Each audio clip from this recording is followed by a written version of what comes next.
Good evening all, எல்லாரும் எப்படி இருக்கிறீங்க? ஸோ இன்னைக்கு வந்து ஒரு ஸ்பெஷலான வீடியோ தான். நான் ரொம்ப நாள் மேக் பண்ணணும்னு நினைச்சு ஆசைப்பட்ட ஒரு வீடியோ தான். ஸோ இந்த வீடியோ கண்டிப்பாக உங்களுக்கு பிடிக்கும். டைட்டில் பார்த்த மாதிரி எப்படி ஒரு விஷயத்தை கன்சிஸ்டன்ட்டாக நம்ம பண்ணலாம், இல்லைனா எப்படி படிக்கிறத ஒரு கன்சிஸ்டன்ட்டாக நான் கொண்டு வந்தேன் அப்படிங்கிறதுக்கான டிப்ஸ் அண்ட் ட்ரிக்ஸ் தான் வந்து இதில் ஷேர் பண்ண போகிறேன். ஸோ இந்த கன்சிஸ்டன்சி வந்து எனக்கு ஒவ்வொரு நைட்டில் கண்டிப்பாக வரவே இல்லை. ஒரு வருஷம் ஆச்சு. அதாவது காம்படிட்டிவ் எக்ஸாம்ஸ்குள்ளே வீட்டில் உட்காந்து படிக்கிறதே ரொம்ப கஷ்டம். அதில் வந்து நிறைய சாஃப்டாக கண்ணுக்கு தெரியாத மாதிரி நிறைய மைன்யூட்டான ஹர்டில்ஸ்லாம் இருக்குது. அதெல்லாம் வந்து நம்ம உள்ள இறங்கினதுக்கு அப்புறம் தான் இப்படிலாம் பிரச்சனைலாம் இருக்குது அப்படிங்கிறதெல்லாம் தெரியும். அகாடமியில படிக்கிற டிஃபரன்ஸும் பேபியோட வச்சுட்டு வீட்டில் உட்காந்து நம்ம ஒரு எக்ஸாமுக்கு ப்ரிப்பேர் பண்றதுக்கும் பயங்கரமான வாஸ்டான டிஃபரன்ஸ் இருக்குது. ஸோ இந்த ரொட்டீன் பில்ட் பண்றதுக்கு நான் ட்ரையல் அண்ட் எரர் தான் மெத்தட்ல பண்ணி தான் எனக்கு எது ஒர்க் அவுட் ஆகுது, ஒரு நாளைக்கு என்னால் எவ்வளவு நேரம் படிக்க முடியும், எந்த நேரத்தில் படிச்சா நான் நல்லா படிக்கிறேன், எந்த நேரத்தில் ஒரு விஷயத்தை எடுத்தா எப்படி எப்படிலாம் படிக்கலாம்னு சொல்லிட்டு எல்லாமே ட்ரையல் அண்ட் எரர்ல தான் வந்து பண்ணினேன். ஸோ இப்போ வந்து almost 1 year of the journey 9 months கேரிங்கா இருக்கும்போது நான் படிக்க ஆரம்பிச்சேன். இப்போ ஆல்மோஸ்ட் என் பேபி வந்து 9th வந்து ஆகியாச்சு. It is almost like 1 year of the period வரைக்கும் நான் படிச்சிருக்கேன். இது நினைக்கும் போது இப்போ வந்து என்னால் எந்த டைம்லனாலும் படிக்க முடியும். பிகாஸ் இப்போ வந்து என்னால் எனக்கு வந்து எந்த விதமான ஹர்டில்ஸுமே வராது. பிகாஸ் இந்த ஹர்டில்ஸ் எல்லாம் கிராஸ் பண்ணி ஒரு கன்சிஸ்டன்டான ரொட்டீனுக்கு வந்ததுக்கு அப்புறம் என்னால் வந்து ஓகே இதெல்லாம் இந்த ஹர்டில்ஸை நம்ம ஆல்ரெடி அட்ரஸ் பண்ணிட்டோம், அதனால நம்ம வந்து இதை ஓவர் கம் பண்ணி வந்துடலாம் அப்படிங்கிற கான்ஃபிடன்ஸ் வந்து எனக்கு இருக்குது. ஸோ இந்த டிப்ஸ் அண்ட் ட்ரிக்ஸ் வந்து ஒரு 10 நான் உங்களுக்கு ஷேர் பண்ணுறேன். ஃபர்ஸ்ட் ஒரு விஷயம், உங்களுக்கு கிளியரான டார்கெட் இருக்கணும், கிளியரான கோல் இருக்கணும். எனக்கு வந்து அதை ஸ்டார்ட் பண்ணும்போது கண்டிப்பாக நான் டெட்டு பாஸ் ஆகியே தீருவேன் அப்படிங்கிற டார்கெட்டோட தான் நான் வந்தேன். ஒய் பிகாஸ் எனக்கு வந்து இப்போதைக்கு நமக்கு ஒரு கவர்மெண்ட் ஜாப் கிடைச்சா நமக்கு ரொம்ப நல்லா இருக்கும் அப்படிங்கிற ஒரு தாட் எனக்கு மனசுக்குள்ள ஸ்ட்ராங்காக பதிஞ்சுது. இன்னொன்று போக எனக்கு டெட் 2025 வந்துருமோ, அதனால நம்மளால படிக்க முடியாமல் போயிருமோ, அதனால நம்ம கொஞ்சம் ஃபாஸ்ட்டாக சிலபஸ்லாம் கவர் பண்ண முடியும் இப்போ வேணுமே அப்படிங்கிற பயம் வந்து என் மனசுக்குள்ள வந்து ரொம்ப ஊறி போயிருந்ததுனால என்னால் எப்பப்பெல்லாம் முடிஞ்சதோ நான் அப்பப்பெல்லாம் உட்காந்து படித்தேன். நான் வந்து எவ்வளோ ஃபாஸ்ட்டாக சிலபஸ் கவர் பண்ண முடியுமோ அவ்வளோ ஃபாஸ்ட்டாக வந்து சிலபஸ் கவர் பண்ண ஆரம்பித்தேன். பேபி வயிற்றில் கேரிங்காக இருக்கும்போது ரொம்ப நேரம் உட்கார முடியாது, அதனால பில்லோ போட்டு உட்காந்துப்பேன். என்னால் எப்படி எப்படிலாம் படிக்க முடியுமோ அப்படி எப்படிலாம் உட்காந்து படிக்க ஆரம்பித்தேன். ஃபஸ்ட்டு இனிஷியலாக ஒரு காம்படிட்டிவ் எக்ஸாம் வீட்டில் உட்காந்து படிக்கும்போது நிறைய விஷயங்கள் வருது. நம்மளால படிச்சுக்க முடியுமா, நம்ம கரெக்டானது தான் படிக்கிறோமா, கரெக்டான புக்கு தான் வாங்கியிருக்கோமா, மெட்டீரியலில் படிக்காம இப்படி படிக்கிறோமே பாஸ் ஆயிடுவோமா, அந்த மாதிரி நிறைய டவுட் வந்திருந்தாலும் நான் வந்து இதெல்லாம் ஓவர் கம் பண்ண ஆரம்பிச்சேன். அந்த கிளியர் டார்கெட்டை ஒவ்வொரு நேரமும் நான் ப்ரொகாஸ்டேட் பண்ணணும், இல்லை இப்போ படிக்க வேண்டாம் நாளைக்கு படிக்கலாம் அப்படின்னு நினைக்கும் போதுலாம் என் மைண்டுக்குள்ள ஒன்று மட்டும் தான் தோணும், நீ வந்து எதுக்கு ஆரம்பிச்ச அப்படிங்கிறத நீ மறந்துடாத, நீ எதுக்கு ஆரம்பிச்ச அப்படிங்கிறத நீ கண்டிப்பாக ஜெயிச்சே காட்டணும் அப்படிங்கிறது என் மனசுக்குள்ள ஸ்ட்ராங்காக ஓடிக்கிட்டே இருக்கும். அதனால நான் என்ன செஞ்சேன்னா டெய்லி ஒரு யூனிட் தான் நல்லா படிக்க முடியும்னா ஒரு யூனிட்டை நான் பிரேக் பண்ணிப்பேன். ஒரு யூனிட்டையும் நான் ஏஞ்சி உட்காந்துட்டு கால் நீட்டி உட்காந்துப்பேன்.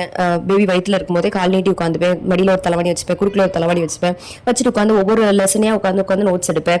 அப்படி ரொம்ப குரூஷியலாக உட்காந்து படித்து ரொம்ப ஆர்வமாக உட்காந்து படித்த நாட்கள்லாம் நினைக்கும் போது இப்போ ரொம்ப ஹாப்பியாக இருக்குது எனக்கு. அதனால ஒரு டார்கெட் வச்சுட்டு அடிக்கணும் அப்படிங்கிறதுல சின்சியராக வந்து இறங்கணும். ரெண்டாவது ஒரு விஷயம், முக்கியமான விஷயம், ஒரே மாதிரி படிக்கக்கூடாது. ஒரே மாதிரி படிச்சிச்சுன்னா போர் அடிச்சிடும். அதனால நான் வந்து என்னெல்லாம் பண்ணுவேன் அப்படின்னா கொஞ்சம் நேரம் நோட்ஸ் எடுத்து படிச்சு பார்ப்பேன், கொஞ்சம் நேரம் ஆடியோ மெசேஜில் நானே என்னோட வாய்ஸ் ரெக்கார்ட் பண்ணி எனக்கே போட்டு பார்த்து இது பண்ணுவேன். Previous year question paper solve பண்ணி பார்ப்பேன், யூடியூப்ல வீடியோ போட்டு பார்ப்பேன், ஷார்ட்ஸ்ல வீடியோ போட்டு பார்ப்பேன். இந்த மாதிரி மல்டிபிளா உட்காந்து படிக்கணும். ஒரே மாதிரி படிச்சு வச்சுனா கண்டிப்பா நமக்கு போர் அடிக்கும். மூணாவது ஒரு விஷயம் என்னன்னா, இம்பார்ட்டண்டா எந்த விஷயம் வந்து நம்ம படிக்கணுமோ, டிஃபிகல்ட்டான எந்தெந்த டாபிக்லாம் இருக்குதோ அதெல்லாம் கண்டுபிடிச்சு உட்காந்து படிக்கணும். ஈஸியானதையும் படிக்கணும் தான், கன்ஃபார்ம் படிக்கணும். அதுக்காக ஈஸியானதை விட்டணும் அப்படின்னு நான் சொல்ல வரல. டிஃபிகல்ட்டான டாப்பிக்கை வந்து முடிஞ்ச அளவுக்கு மேக்ஸிமமாக கவர் பண்ணணும்னா அது ஒரு பெரிய வந்து நமக்கு ஒரு பெலன் கொடுக்கும், கான்ஃபிடன்ஸ் கொடுக்கும். அதனால வந்து முடிஞ்ச அளவுக்கு டிஃபிகல்ட்டான டாப்பிக்கையுமே நல்லா படிக்க ஆரம்பிக்கணும். ஈஸியான டாப்பிக்கை கொஞ்சம் மாதிரி ரிவிஷன் பண்ணீங்கன்னா டிஃபிகல்ட்டான டாப்பிக்கை ஒரு 10 நேரம் வந்து ரிவிஷன் பண்ணுற மாதிரி இருக்கும். அப்புறம் நீங்கள் ஸ்ட்ராங் ஆயிடுவீங்க. அதுக்கப்புறம் நாலாவது ஒரு விஷயம் வந்து நீங்கள் உங்களுக்கு புரியணும் அப்படின்னா வந்து நீங்களே உங்களுக்காக நோட்ஸ் எடுக்க ஆரம்பிக்கலாம். அடுத்து ஃப்ளாஷ் கார்டு போட்டு பார்க்கலாம், மைண்ட் மேப் போட்டு பார்க்கலாம், ஃப்ளோ சார்ட் போட்டு பார்க்கலாம். இந்த மாதிரி குட்டியா, ஏன்னா நீங்களே தானே படிக்கிறீங்க, நமக்கு யாரும் சொல்லி தரல, நம்மளே தான் நம்மளா படிக்க ஆரம்பிக்கிறோம். அதனால இந்த மாதிரி குட்டி விஷயங்களா நம்மளே வந்து பண்ண ஆரம்பிக்கலாம். அது வந்து உங்களுக்கு படிக்கும்போது வந்து ரொம்ப இன்ட்ரெஸ்ட் கொண்டு வரும். நான் வந்து என்ன செய்வேன் அப்படின்னா 2-3 கலர் பென் வாங்கி வச்சுப்பேன், 2-3 கலர்ஃபுல்லான ஃபிளாஷ் கார்டு வாங்கி வச்சுப்பேன், 2-3 சார்ட் வாங்கி வச்சுப்பேன். அப்போ எனக்கே வந்து டிஃப்ரெண்டா படிச்ச மாதிரி இருக்கும். அப்போ வந்து டிஃப்ரெண்டா படிக்கும்போது போர் அடிக்காது. அப்படின்னா அடுத்த நாள் நம்ம எப்படா படிக்கலாம் அப்படின்னு உட்காரணும்னு தானே தோணும். அந்த கன்சிஸ்டன்சி நம்ம கிட்ட மாறாது இல்ல. ஸோ அது வந்து ஒரு 4th விஷயம் நான் வந்து கண்டிப்பா பண்ணினேன். 5th ஒரு விஷயம் அப்படின்னா, நான் வந்து ஒன்று எனக்கே நான் டீச் பண்ணிக்கிற மாதிரி வாயை திறந்து சொல்லி பார்ப்பேன். அப்படி இல்லாட்டி வேற யாருக்காவது சொல்லி கொடுக்குற மாதிரி ட்ரை பண்ணுவேன். சிம்பிளான ஏதாவது ஒரு ஃபேக்ட் எனக்கு மறந்து போற மாதிரி இருக்குன்னா கிச்சன்ல சமைச்சிட்டு இருக்கும்போதே இது இப்படி பண்ணுனாங்கம்மான்னு சொல்லிட்டு ஒன்று எங்க அம்மாட்ட சொல்லி கொடுப்பேன். இல்லை நான் என் பேபி கிட்ட அவன்கிட்ட பத்தி ஏதாவது சொல்லிட்டு இருப்பேன். இந்த மாதிரி சின்ன விஷயங்கள் வந்து துணி துவைக்கும் போதோ இல்லைன்னா பேபியை குளிப்பாட்டும் போது, சமையல் பண்ணும்போது, இல்லைன்னா ஏதாவது பண்ணிட்டு இருக்கும்போது சின்ன விஷயங்களையும் நான் ஞாபகப்படுத்திட்டே இருப்பேன். அதை வந்து யார்கிட்டயாவது ஒன்று சொல்லுவேன், இல்லைன்னா நான் எனக்கு நானே வந்து சொல்லிப்பேன். இது வந்து எனக்கு வந்து நல்ல ஒரு மெமரி கொடுத்த உடனே நமக்கு எல்லாம் ஞாபகம் இருக்கு, கண்டிப்பா நம்ம சூப்பரா படிச்சிருவோம் அப்படின்னு எனக்கு நானே கொடுத்த கான்ஃபிடன்ஸ்னால என்னால் படிக்க முடிஞ்சது. நெக்ஸ்ட் ரொம்ப முக்கியமான விஷயம், நான் இனிஷியல் ஸ்டேஜஸ்ல ஒரு கன்சிஸ்டன்டான ஸ்டடி ரொட்டீனை பில்ட் பண்றதுக்குள்ள இனிஷியல் ஸ்டேஜஸ்ல நான் யூஸ் பண்ண டெக்னிக் வந்து பொமோடாரோ தான்.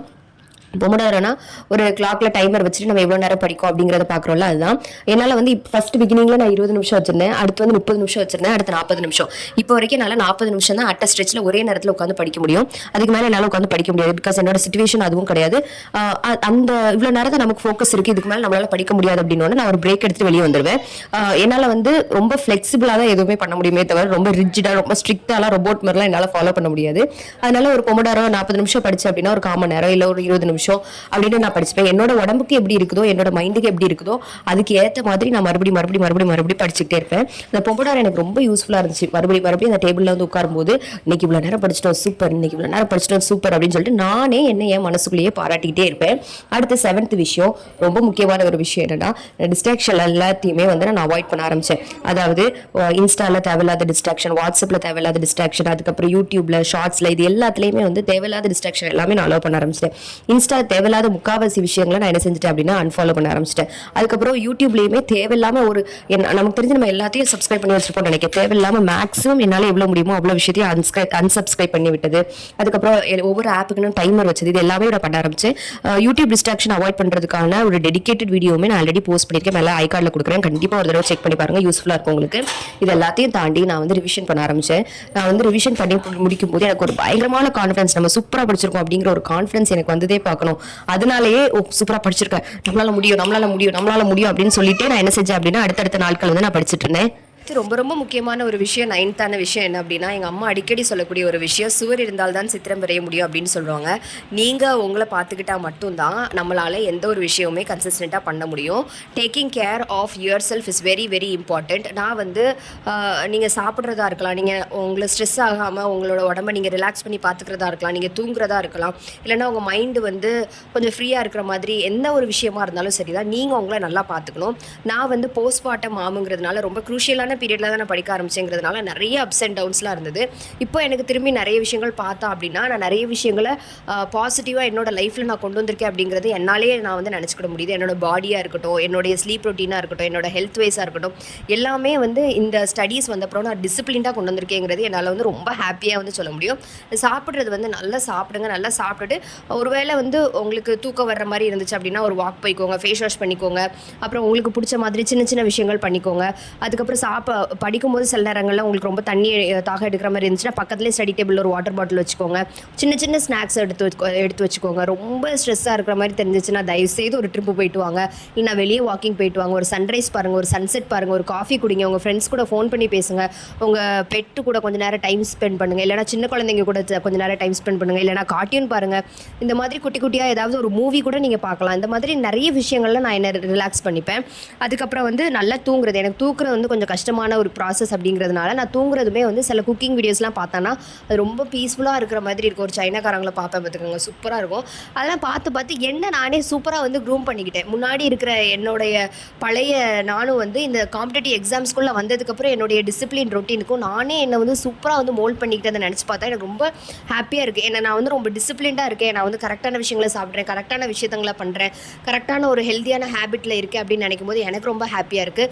லாஸ்ட்டு 10th பாயிண்ட், உங்களை நீங்களே ரிவார்ட் பண்ணிக்கணும். இது வந்து எந்த ஒரு விஷயமா இருந்தாலும் சரி தான், நீங்கள் எந்த ஒரு பெரிய விஷயமான இருந்தாலும் சரி தான், எந்த ஒரு கஷ்டமான ஒரு விஷயத்துக்குள்ள வந்தாலும் சரி தான், உங்களை நீங்களே வந்து ரிவார்ட் பண்ணிக்கணும். நான் வந்து ஒரு கொஞ்சம் நேரம் படித்து முடிச்சுட்டு எனக்கு ரொம்ப ஸ்ட்ரெஸ்ஃபுல்லாக இருந்துச்சு அப்படின்னா நானே என் மனசுக்குள்ள நீ பார்த்தியா நீ சூப்பராக படித்து முடிச்சுட்டு அப்படின்னு சொல்லிட்டு சின்னதாக ஒரு சாக்லேட் வாங்கி சாப்பிட்றதா இருக்கலாம், உங்களுக்கு நீங்கள் ஏற்ற மாதிரி உங்களுக்கு டீ போட்டு குடிக்கிறதா இருக்கலாம், இல்லைனா கொஞ்சம் நேரம் அமைதியாக ஒரு இடத்துல போய் உட்காந்துக்கிட்டு நீங்கள் பொறுமையாக பார்க்குறதா இருக்கட்டும், சன்செட்டை பார்க்குறதா இருக்கலாம். இந்த மாதிரி ஒவ்வொரு விஷயங்களும் நீங்கள் வந்து ரிவார்ட் பண்ணிக்கணும். நான் வந்து ஒரு குறிப்பிட்ட இலந்த பழம் வாங்கி சாப்பிடுவேன். இந்த மாதிரி உங்களை நீங்களே ரிவார்ட் பண்ணால் மட்டும்தான் உங்களால் இந்த காம்படிட்டிவ் ஜேர்னிக்குள்ளே ரொம்ப லாங் ரனில் போக முடியும். பிகாஸ் நான் படிக்கிறத வந்து ஒரு இப்போதைக்கு அனௌன்ஸ் பண்ணவே இல்லை இந்த எக்ஸாம் இப்போ வரைக்கும். ஸோ அதனால் எனக்கு கொஞ்சம் ஹார்ட்ஷிப்ஸ் இருக்க தான் செய்யுது. பட் ஆனால் நோ ப்ராப்ளம், இது ஒரு மட்டும் தான் எக்ஸாம், இன்னும் நிறைய எக்ஸாம்ஸ் இருக்குது டீச்சிங் இதுக்குள்ளேயே வந்து. ஸோ அதனால் முடிஞ்ச அளவுக்கு உங்களுடைய காம்படிட்டிவ் எக்ஸாமுக்குள்ளே வந்துட்டு நீங்கள் வந்து மறுபடியும் ரிட்டர்ன் அடித்து பேக் அடித்து போயிடக்கூடாது. காம்படிட்டிவ் எக்ஸாமுக்குள்ளே ஒரு தடவை இறங்கினது தான், நம்ம ஜெயிக்கிற வரைக்கும் நம்ம வெளியே போகக்கூடாது. அந்த மைண்டு தான் நமக்கு இருக்கணும். அதுக்கு என்னென்னலாம் செய்யணுமோ, அதுக்கு என்னென்ன பக்குவங்கள் பண்ணிக்கிடணுமோ அதுதான் நம்ம பண்ணணும். ஸோ அதில் நான் ரொம்ப தெளிவாக இருக்கேன். உங்களுக்கு இந்த வீடியோ கண்டிப்பாக ஏதாவது ஒரு சின்ன பாட்டிலையாவது பிடிச்சிருக்கோம் அப்படிங்கிறத நம்புறேன். கண்டிப்பாக லைக் பண்ணுங்கள், ஷேர் பண்ணுங்கள் அண்ட் சப்ஸ்கிரைப் பண்ணுங்கள். Thank you. Have a very very good day.